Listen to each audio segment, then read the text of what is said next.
love that. That's a lot of candles on a cake, but I bet it's good. Yeah. 150. Our index not going to get quite that high today. No, but they're just going to tack on a little bit because even some humidity returns. We talk about Friday and Saturday. Just a hint. It's nothing impressive.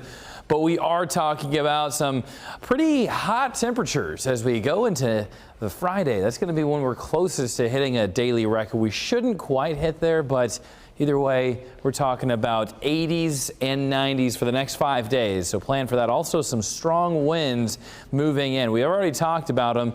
It's not the ideal setup for the high fire threats, but it is going to be elevated with strong winds. We've been dry, and of course it's harvest season, so it is going to be something we'll be monitoring throughout the weekend.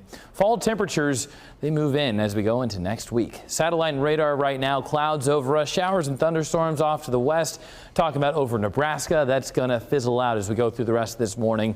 The radar trying to pick up on some moisture. That's really all it's picking up on. That's going to be staying well above. We have some dry air underneath these clouds, so any type of rain that's trying to fall is going to be eaten up by that dry air. Hour by hour, seeing the cloud cover throughout the rest of today. Going into this evening starts to break apart, but we still have the south winds, not strong yet. That's waiting until the weekend. Going in through Thursday now, we clear things up even more, less clouds, more sun, and that's going to allow us to get into those upper 80s.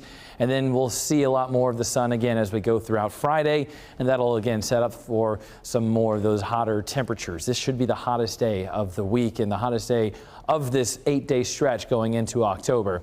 The south winds are going to be picking up to around 20 miles per hour as far as the gusts as we go into Friday night, but they are going to be stronger going into the weekend. It is going to be a windy one, and like I said, with the dry air that we've had, dry conditions, haven't seen rain in a while, those strong winds, and as harvest is going on, elevated fire risk through the weekend. As we go into the rest of going into Sunday, now Monday, a cold front passes over. The cloud cover moves in, but the rain chances mainly delayed. We could see some showers move in throughout Sunday, but better chance comes late Sunday night going throughout most of Monday. Scattered showers will be expected as those cooler temperatures settle in for a few days. As we head into today, we're not cooling things down. We're right where we were yesterday, mid-80s. And then for tomorrow, upper 80s, not going to quite see 90s yet. That waits until Friday, and like I said, only a couple degrees away from the daily record. As we go into Saturday and Sunday, still going to be hot, breezy now with those stronger winds, and that'll usher in a cold front, cooler temperatures. Best chance of rain comes on Monday, and look at Wednesday, mid-60s, even a chance for lows bottoming out in the upper 40s.